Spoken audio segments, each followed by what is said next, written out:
Assalamualaikum warahmatullahi wabarakatuh. Waalaikumsalam warahmatullahi wabarakatuh. Kami dari mahasiswa UIN Sumatera Utara yang sedang magang di Kantor Hukum Perjuangan saat ini sedang berada di Media Center Pengadilan Agama Lubuk Pakam kelas 1A. Dan di sini sudah ada bersama kami yaitu Bapak Nur Al-Jum'at SHMH, yaitu sebagai Humas di Pengadilan Agama Lubuk Pakam. Assalamualaikum warahmatullahi wabarakatuh. Waalaikumsalam warahmatullahi wabarakatuh. Di kesempatan kali ini kami akan berbincang-bincang yaitu seputar pengadilan agama. Di sini kami ingin bertanya, Pak, Ya. kasus apa saja yang paling banyak ditangani belakangan ini di Pengadilan Agama Lubuk Pakam ini, Pak? Baik, terima kasih. Assalamualaikum warahmatullahi wabarakatuh. Waalaikumsalam warahmatullahi wabarakatuh. Menjawab pertanyaan yang ditujukan kepada kami bahwa yang paling banyak kita tangani kasus di Pengadilan Agama Lubuk Pakam ini yakni cerai gugat. Ya, jadi cerai itu ada dua, ada cerai talak. Kalau cerai talak itu yang tentu yang berinisiatif itulah suami. Nah, tapi kalau cerai gugat yang berinisiatif untuk menggugat adalah istri. Nah, itu yang lebih dominan. Nah, itulah yang kita tangani di Pengadilan Agama Lubuk Pakam ini. Itulah lebih dominan. Kemudian Pak, pertanyaan kami yang kedua, biasanya penyebabnya apa dari kasus dari cerai gugat tersebut, Pak? Baik, pada umumnya istri itu mengadu ya sesuai dengan fakta yang kita temukan di lapangan ya lewat gugatan yang mereka ajukan ke kita. Itu faktor yang paling dominan itu adalah pertengkaran. Jadi mereka bertengkar. Jadi kan kalau cerai itu kan harus ada alasan. Iya. Jadi alasan yang mereka ajukan yang dominan itu adalah karena pertengkaran. Jadi kalau kita merujuk kepada kompilasi hukum Islam itu pasal 19 huruf F ya, mereka bertengkar. Lalu selanjutnya tentu kita akan bertanya kenapa mereka bertengkar, apa faktor yang menyebabkan mereka bertengkar. Itu banyak faktor. Ya, jadi belakangan ini dengan suasana atau situasi kita yang dalam tanda petik era digitalisasi ini, kemudian ya modernisasi dan sebagainya, maka sebenarnya banyak juga faktor yang terjadi di rumah tangga itu adalah faktor narkoba ya. Jadi karena suami mengkonsumsi obat-obatan terlarang, narkoba, sehingga tentu rumah tangga jadi tak terurus lagi gitu ya, tidak terus lagi. Jadi itulah yang kita hadapi ya kesehariannya di Pengadilan Agama Lubuk Pakam ini. Itu dia.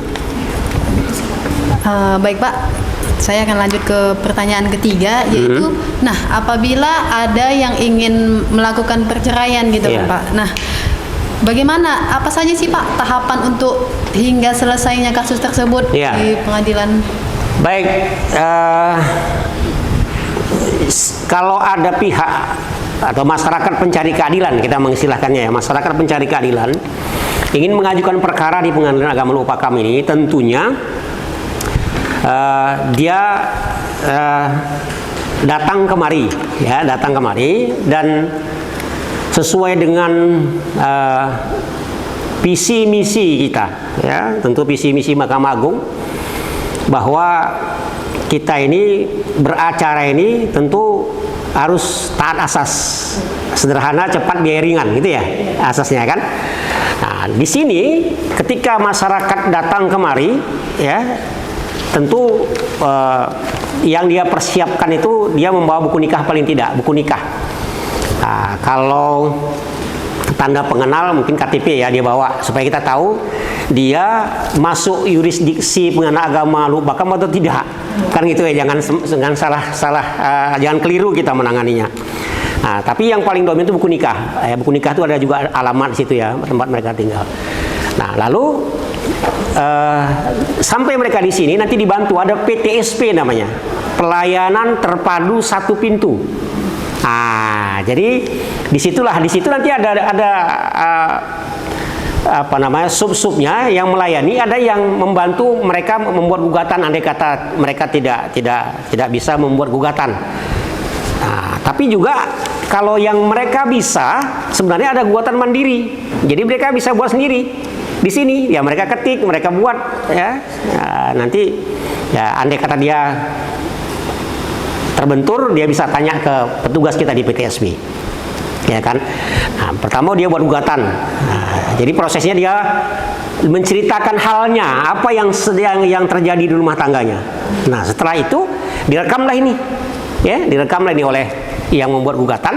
Kemudian dijadikanlah itu, dituangkanlah apa yang dia ceritakan, dituangkan dalam sebuah surat gugatan. Kan begitu. Jadi tentu yang sebagaimana yang secara teoritis yang kita tahu bahwa di surat gugatan itu tentu harus jelas ya. Jadi ada beberapa hal yang tidak boleh tinggal dalam gugatan itu. Pertama, tentang para pihak ya, para pihak plus identitasnya. Siapa ya, siapa jadi apa, kan gitu ya. Apakah jadi pihaknya itu apa, tergugat, penggugat, kan gitu ya. Jelas dia. Nah, jadi itulah yang kita cantumkan dalam surat gugatan itu. Kemudian mengapai dia, apa alasan dia menggugat, kenapa dia ingin cerai. Nah, itu dia. Nah, tentu itulah dasar-dasar dia mengajukan gugatan. Tentu alasan hukumnya, alasan hukum apa? Bahwa kami suami istri. Kalau bukan suami istri tidak bisa. Kan ada juga sekarang tren orang satu rumah, satu tempat tinggal, kemudian juga berhubungan suami istri, tapi bukan suami istri. Tidak bisa, nggak ada hukum. Nah, makanya itu buku nikah tadi fungsinya. Ya, kemudian setelah ada buku nikah, kemudian itulah yang supaya jangan keliru kita identitasnya di situ. Kemudian dibuatlah surat gugatannya, kemarin dibacakan, kemudian dia baca. Kalau sudah cocok, dia tanda tangani. Ya, setelah itu baru ada proses pendaftaran. Pendaftaran, kalau perkara ini ada dua. Ada perkara yang berbayar, ada biaya perkara, karena pada prinsipnya berundang-undang tidak ada biaya, tidak ada perkara. Gitu ya. Jadi, tapi kalau kita bertanya, bisakah masyarakat pencari keadilan berperkara tanpa biaya? Bisa. Namanya prodeo. Jadi kalau dia prodeo, ya kan, tentu ada persyaratan-persyaratan tertentu yang dia siapkan. Tentu surat keterangan miskin, ya, kemudian salah satu yang menunjukkan identitas dia prodeo, misalnya BPJS atau apalah yang dapat bantuan apa yang gratis, bahwa dia miskin, itu persyaratannya. Yang jelas setelah gugatan ini didaftarkan, bayar, dan bayarnya itu juga bukan perorangan, ya, artinya bukan membayar kepada seseorang, tidak, tapi ada petugas bank di sini. Kita pakai BSI ya, Pak Panitra ya, ini beliau Pak Panitra pakai BSI. Jadi ada petugas BSI yang menerima pembayaran itu. Jadi bukan pihak penganut agama Lupakam yang menerima pembayaran. Begitu. Ini kan dalam rangka transparansi dan dalam rangka kita menghindari hal-hal yang katakanlah dalam tanda petik hal-hal yang negatif ya.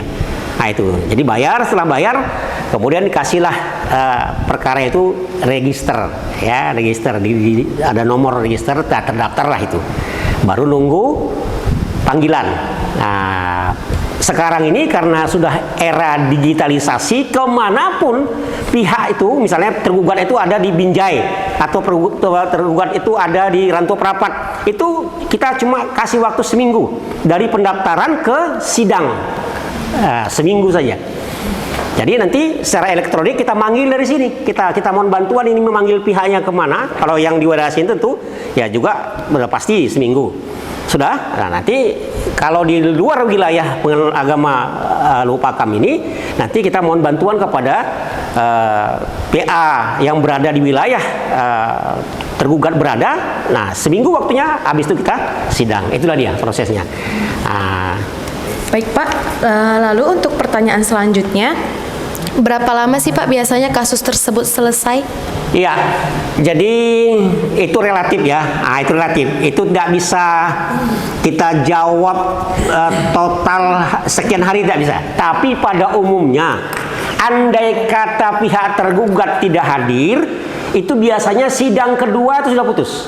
Jadi cuma 15 hari kan, 2 minggu dari mulai daftar sampai putus. Kalau pihak tergugat tidak hadir. Tapi kalau tergugat hadir, tentu acaranya berbeda.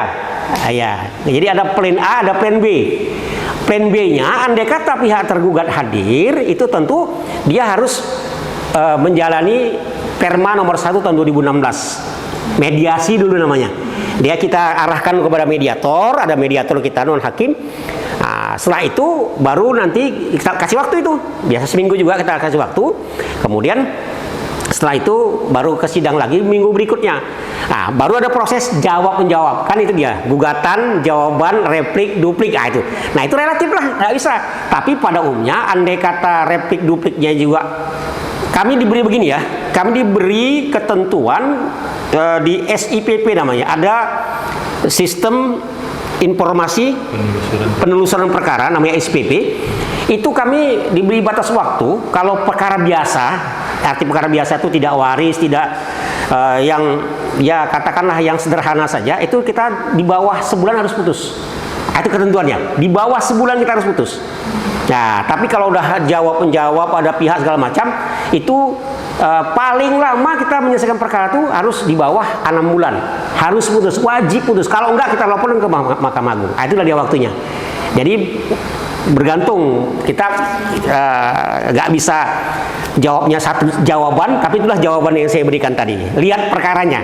Nah, kalau perkara yang perstek biasa cuma 2 minggu selesai. Kalau pihak tergugat tidak hadir. Nah, pada umumnya kalau perstek itu begitu. Tapi kalau yang kontentius, artinya yang dihadiri ya ada pihak lawan, nah itu relatif. Kadang-kadang begini, yang membuat lambat perkara selesai ini juga pihak. Suruh jawaban belum siap Pak, tunda lagi, kan itu masalahnya. Nah, nanti replik juga belum siap Pak, tunda lagi, itu masalahnya. Kalau kita ngasih waktunya cuma seminggu.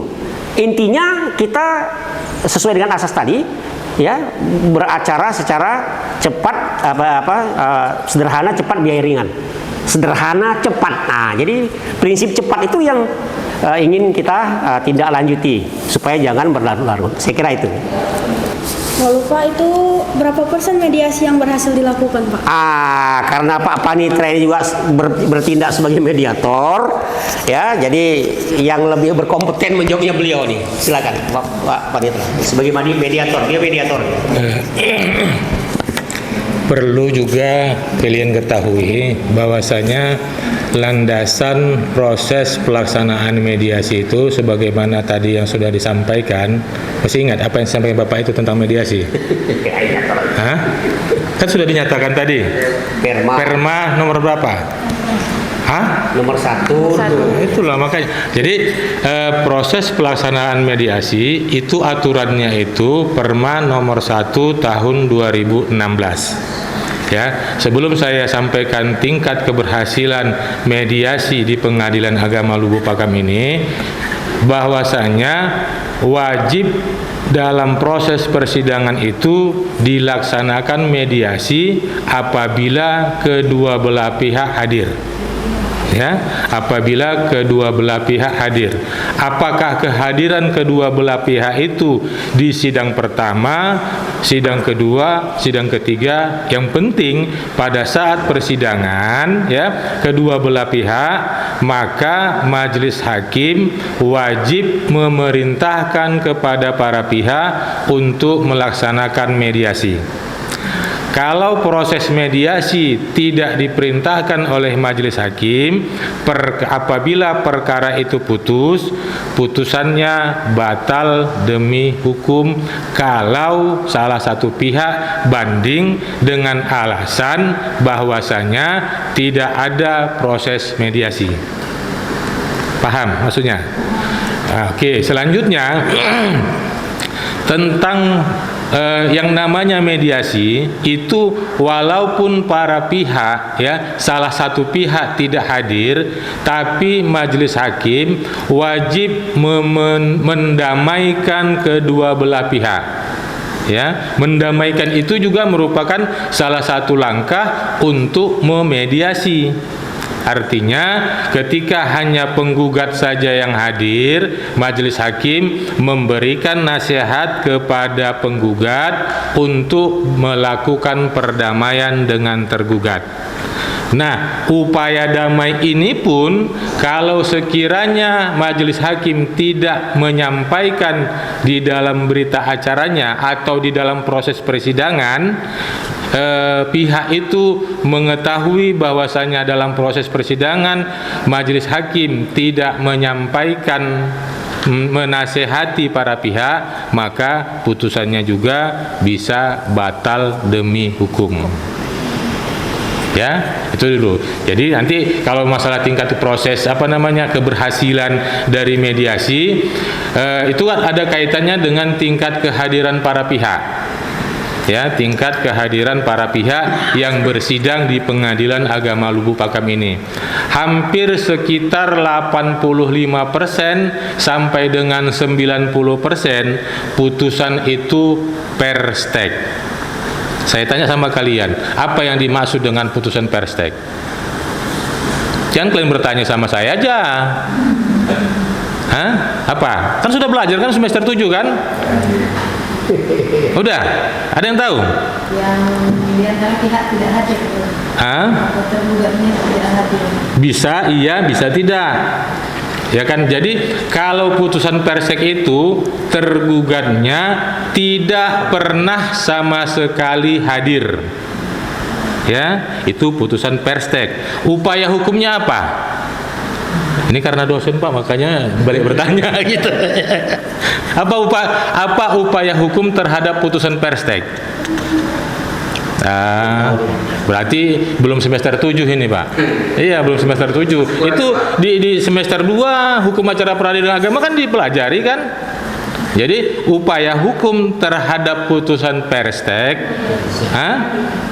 itu upaya hukum yang hadir, banding. Kalau dia nggak hadir, perstek namanya upaya hukumnya perzet.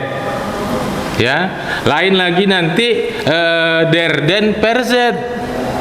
Udah tahu kalian derden perzet? Nggak tahu, nanti sampaikan sama dosennya. Oke? Jadi yang seperti yang saya bilang tadi itu antara 85% dengan 90% putusan itu perstek yang pihak tergugatnya tidak hadir, maka kebanyakan ya dari perkara yang diajukan di Pengadilan Agama ini artinya apa? Tidak dapat dilaksanakan apa? Iya, itu dia mediasi.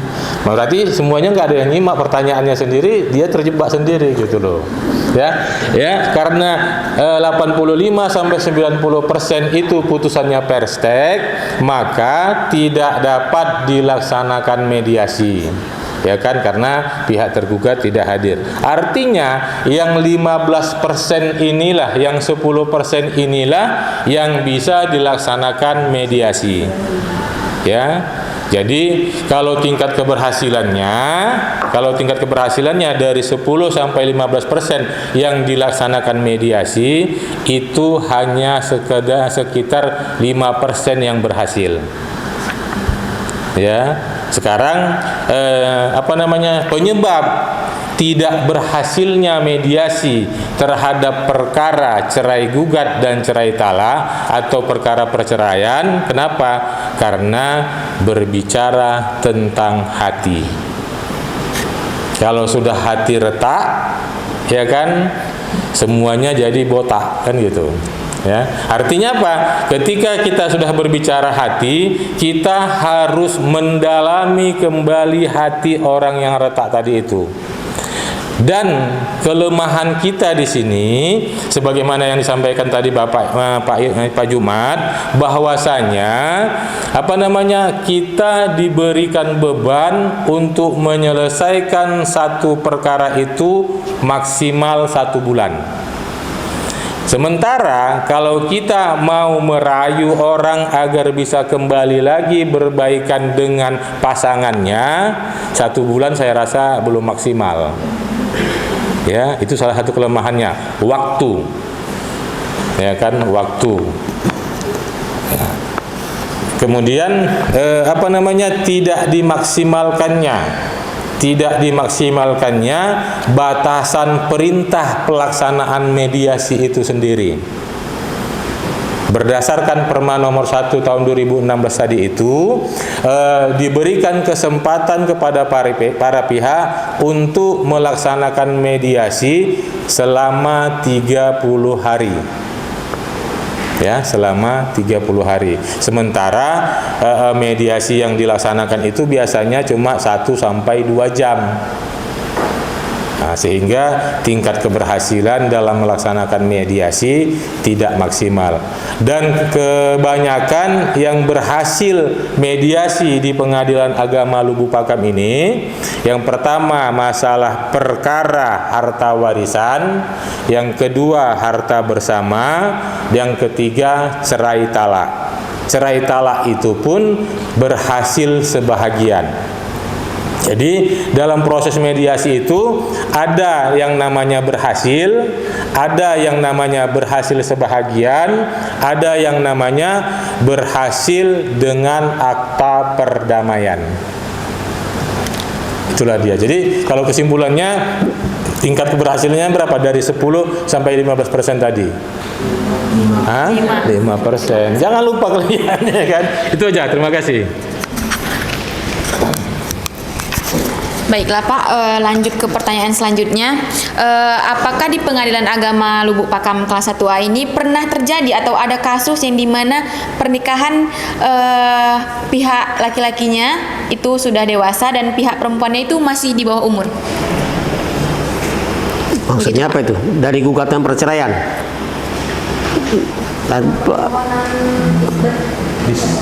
Dispensasi. Kaitannya saya pikir itu ya. Baik, terima kasih. Jadi artinya gini, kita luruskan aja pertanyaannya ya. Bagaimana kalau ada kalau ada keinginan seorang perempuan menikah dengan seorang laki-laki tapi masih di bawah umur, kira-kira begitu ya. Baik, jadi salah satu perkara yang kita tangani, yang kita proses di Pengadilan Agama ini adalah yang namanya dispensasi. Mungkin saudara sudah tahu ya, berapa ketentuan undang-undang ukuran dewasa bagi seseorang ingin menikah? Berapa? 19 tahun. Nah, itu dia. Artinya apa? Ketika ada seorang anak perempuan yang ingin menikah tapi usianya masih 18 tahun, bukan hanya sebelah atau bukan hanya satu yang tidak dewasa, mungkin dua-dua yang tidak dewasa.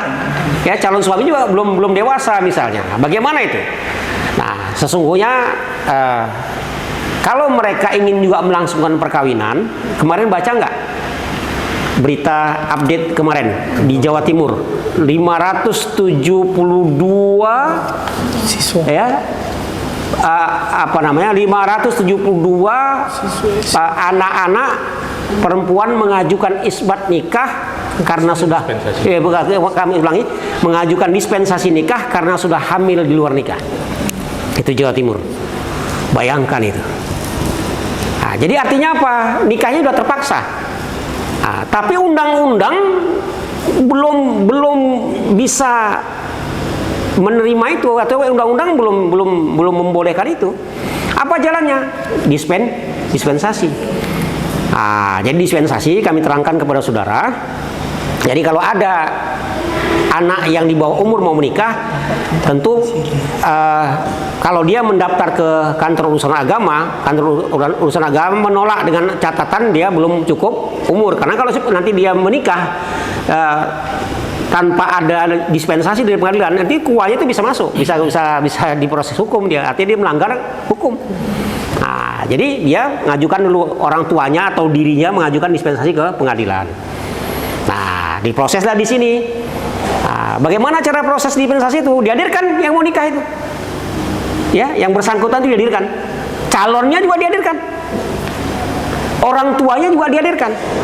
orang baik, orang tua perempuan terutama, dan orang tua laki-laki, supaya kita tahu bagaimana sesungguhnya ini. Nah, itulah dia. Dihadirkan, ya, kita tanyalah, ya, dari hati ke hati kita tanya, kenapa ini, apa masalahnya ini, kok mau cepat-cepat kawin. Nah, kira-kira begitu. Kalau nanti dia memenuhi alasan, ya, jadi saya punya pengalaman waktu saya tugas di Riau di Pengadilan Agama Rengat, ada beberapa dispensasi itu saya tolak karena memang tidak beralasan, ya, tidak beralasan. Jadi artinya apa? Ya, mereka pacaran, memang pacaran, tapi masih normal. Dalam arti masih normal tuh artinya tidak terjadi apa-apa. Nah, tidak terjadi apa-apa. Jadi kalau memang tidak terjadi apa, artinya terjadi apa tuh kadang-kadang begini. Ada orang yang pacaran tapi meresahkan masyarakat. Misalnya dia jam 12 malam masih di rumah perempuan, ya, ngapel. Pokoknya resahlah masyarakat. Nah, kalau pada tingkat itu berarti sudah ada alasan dia. Masyarakat sudah resah, Pak, dengan mereka ini, dengan hubungan mereka ini, ya, misalnya begitu. Nah, itu kalau yang model begitu artinya dia sudah memenuhi salah satu alasan untuk bisa dikabulkan dispensasi. Tapi kalau tidak, masyarakat tidak ada yang resah, kemudian mereka juga belum katakanlah masih biasa-biasa, itu saya tolak. Tunggu sih, kalau ngapain buru-buru. Karena itu ada tinjauan psikologis dan lain sebagainya, ya. Nggak kita bahas di sini. Nah, saya kira itu. Jadi bisa mereka menikah di bawah umur, tapi dengan syarat harus mengajukan permohonan, namanya permohonan dispensasi dulu ke Pengadilan Agama ini. Saya kira itu. Ada lagi? Udah, Pak. Terima kasih, Pak. Ya. Pak. Jadi saya mau bertanya, Pak, tentang pernikahan siri, Pak.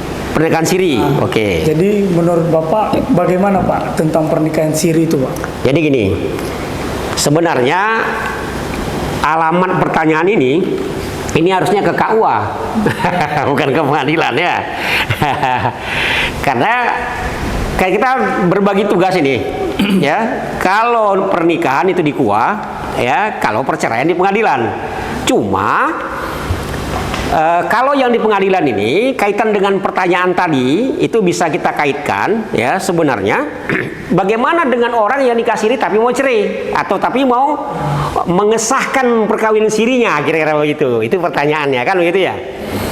Nah, tentu begini, sesuai dengan Undang-Undang Nomor 1 Tahun 74, ya, tentang perkawinan, ya, bahwa satu-satunya, nah, namanya probationis causa, satu-satunya alat bukti bahwa kita adalah suami istri itu buku nikah.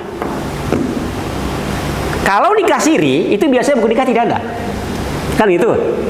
Kalau ada itu berarti aspal.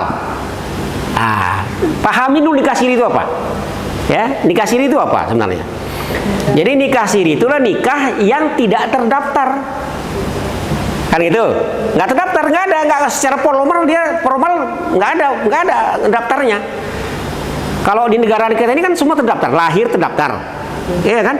Kemudian meninggal juga terdaftar, kan ada akta kematian, ya, akta kelahiran ada, akta kematian ada, akta nikah juga ada, nikah terdaftar, kan itu. Siri itu tidak ada sama dia.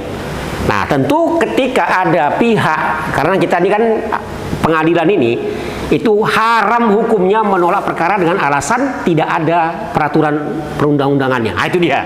Nah, itu harus kalian pahami itu, orang sebagai orang hukum. Jadi nggak boleh kita menolak. Bisa kita proses, bisa. Jadi kalau ada orang nikah siri di luar, bagaimana status nikah sirinya? Maka andai kata dia ingin menjadikan nikah sirinya itu menjadi formal, maka dia harus melakukan isbat nikah namanya. Jadi ada satu perkara atau ada satu permohonan namanya. Jadi perkara itu ada dua, ada contentious itu ada lawan, ada volunteer. Ya, volunteer itu tidak ada lawan, tidak ada pihaknya, tidak ada penggugat tergugat, yang ada pemohon saja. Termohonnya tidak ada. Nah, itu volunteer namanya. Nah, isbat itu volunteer, ya, dilakukanlah, bermohonlah dia kemari untuk mengisbatkan nikahnya. Nah, dibuatlah permohonannya bahwa kami sudah menikah di sini tahun sekian gitu, ya. Nah, itu tentu oleh majelis hakim ketika ini menghadapi permohonan semacam ini, ya, itu akan diperiksa benar gak menikah ini. Jangan-jangan hanya sekedar omong-omong doang. Nah, siapa yang menyaksikan pernikahan ini? Siapa walinya segala macam. Jadi persyaratan nikah siri itu bisa diisbatkan jika jika pernikahan sirinya itu memenuhi ketentuan peraturan perundang-undangan. Artinya rukun syarat nikahnya itu terpenuhi. Ada yang sudah nikah? Oh, pantas. Berapa rukun nikah? Tahu nggak? Kalau saya nggak tahu. Kacau lah kita ini. Itu harus terpenuhi itu. Berapa? Kacau kita nih. Ada 5, ya. Ada calon suami, calon istri, ya. Nah, itu dulu. Calon suami, calon istri, bukan, dan ini harus lawan jenis. Tidak boleh calon suami, calon istri satu jenis. Itu jelas itu. Ini kan sekarang ada homo segala macam kan, itu karena mereka ingin berjuang supaya mereka bisa diakui secara formal kan gitu. Nauzubillah, subhanallah. Secara hukumnya sudah menyalahi aturan perundang-undangan ya. Ada calon suami, ada calon istri, ya.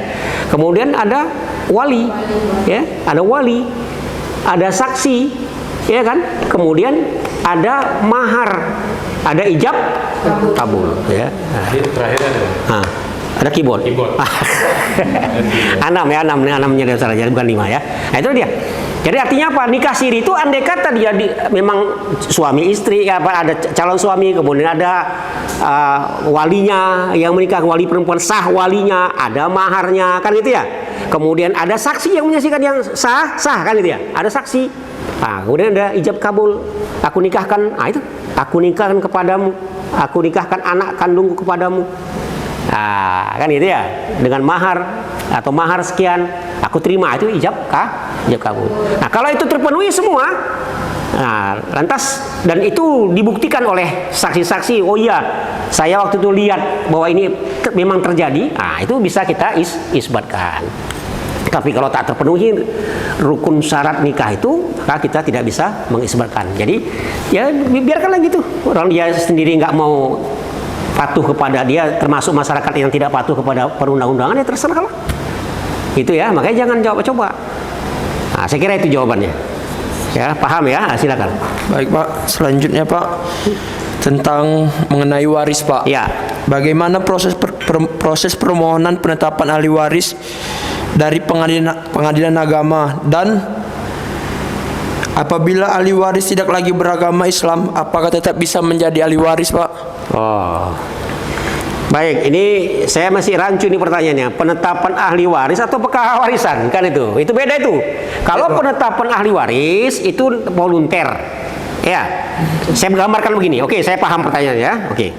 Jadi ada tentang waris ini ada 2. Ada penetapan ahli waris, ini tidak perkara namanya, ini volunter. Misalnya begini. Ada salah satu atau pewaris meninggal, misalnya ayah meninggal, kan gitu ya. Sementara si ibu masih ada, anak-anak masih ada aset yang mau dialihkan. Nah, ada aset yang mau dialihkan, misalnya mau dijual aset itu. Nah, pihak pembeli dalam hal ini dia tidak mau. Siapa yang punya ini? Jadi kalau nanti kita ke notaris, itu biasanya notaris minta penetapan ahli waris. Nah, itu dia penetapan ahli waris tuh. Jadi mereka ahli waris ini, baik istri, anak-anak, datanglah kemari meminta penetapan ahli waris. Kamilah waris dari almarhum si Polantu, saya istrinya, ini anaknya ini. Nah, itu penetapan ahli waris namanya.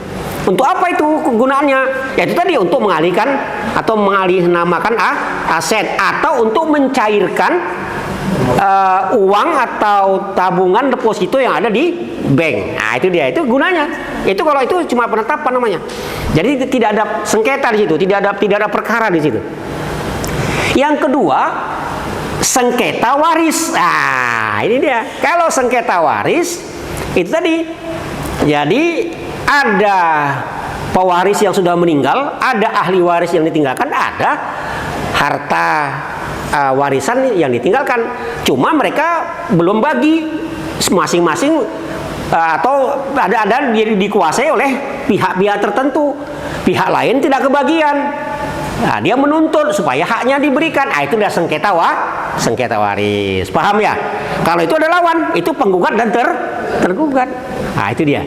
Nah, kalau itu memang seperti yang kata Pak Panitra tadi, yang beliau sebagai mediator, biasanya kalau di sini sengketa waris itu ya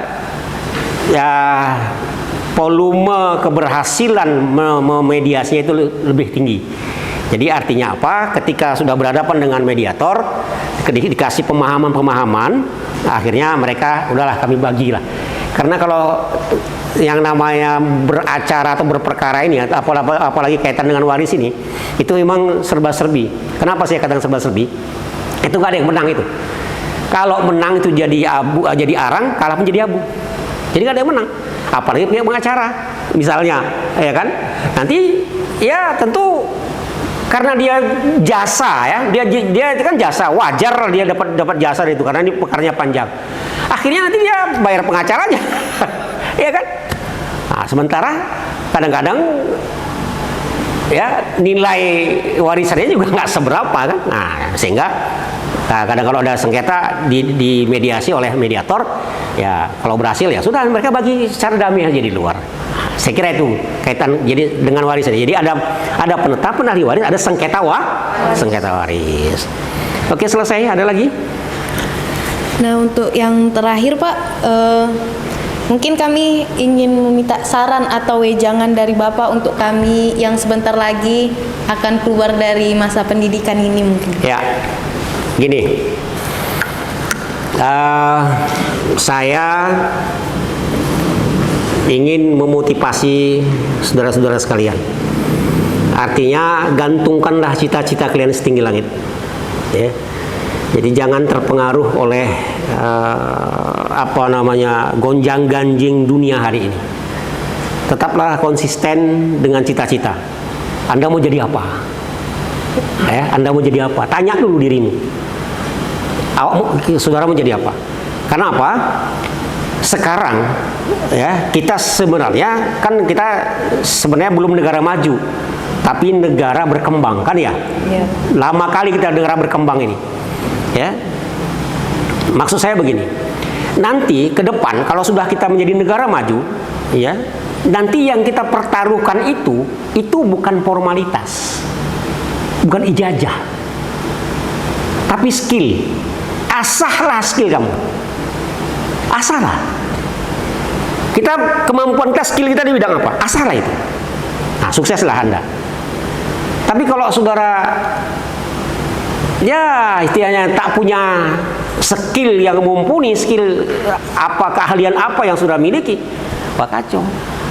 Ya, blogger aja mereka punya duit banyak kan, bisa miliaran uang mereka. Kenapa? Skill, kemampuan. Nah, besok ke depan ya mungkin jadi kita nggak perlu melamar kerja lagi besok, tapi kita yang dilamar orang lewat apa? CP. Apa itu CP?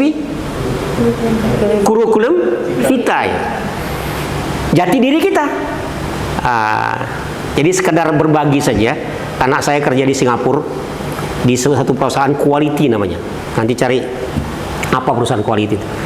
Jadi anak saya melamarnya lewat gadgetnya aja, lewat HP aja dia melamar. Lewat HP. Saya bersedia bergabung dengan perusahaan Anda dan saya mau digaji sekian. Anda berani nggak gitu cari kerja? Saya berani. Apa keunggulannya? Saya punya pengalaman kerja A, B, C, D. Gitu misalnya. Saya punya ini, saya punya ini, saya punya ini. Akhirnya dipinang dia. Dan satu-satunya orang Indonesia di perusahaan quality itu anak saya. Nah, jadi artinya apa? Itu tadi. Dia punya skill. Sehingga dia ditawar oleh perusahaan itu untuk bergabung. Ke depan kita begitu. Oleh karena itu, kalau memang belum cukup skill Anda di S1, lanjut S2. Belum cukup, lanjut S3. Tapi ingat, yang saudara perjuangkan itu bukan ijazah ya, bukan ijazahnya gitu. Bukan ijazah S1, S2, S3, bukan itu yang saya maksud, bukan. Ada orang tidak punya ijazah tapi kemampuannya melalui profesor. Ya kan? Itu dia skill tadi. Besok yang dihargai, yang dibayar dari Anda semua ini adalah skill. Jadi bukan formalnya, bukan ijazah S3-nya, bukan. Nah, tapi kalau negara berkembang ini memang masih itu. Jadi kalau negara maju enggak lagi. Anak saya cuma S1 loh. Ya di UAE tamannya. Universitas Islam Antarabangsa di Malaysia. Nah, jadi saya suruh S2, S3. Kalau udah keenaan dapat duit. Tadinya iya Bu ya, saya abang mau apa nasi yang pertama. Nah, itu tadi. Nah, jadi dia dibayar kalau diuangkan kita ya 80 jutaan gajinya sebulan. 80 jutaan gajinya sebulan. Bayangkan itu. Tapi karena memang dipakai di Singapura ya, artinya masih standar itu sebenarnya. Kalau buat kita, wah udah besar kan. Sebenarnya di Singapura enggak. Standar itu. Karena nyewa rumah saja, dia nyewa apartemen aja 1 bulan tuh bisa 10 juta, 15 juta. 1 bulan, bukan setahun. Nah, saya ingin berbagi, maaf, tidak ada niat apa-apa, ingin berbagi kepada saudara, asah skill Anda kalau mau sukses ke depan. Dan jangan lupa ya, Allah berfirman di Ali Imran 103 ya. Jadi di sana diingatkan Allah kita kepada kita semua bahwa kalau mau sukses bina 2 hubungan. Ya. Duribat alaihimud dillatu aina masuqitu illa bihabbi minallah wa habbi minan nas.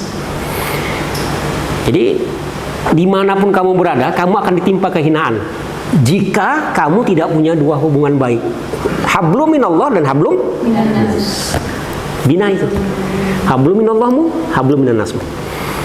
Makanya kami berkawan ini dari muda. Ini kami satu alumni, ada satu alma mater, sama-sama syariah, cuman dia di tingkat saya.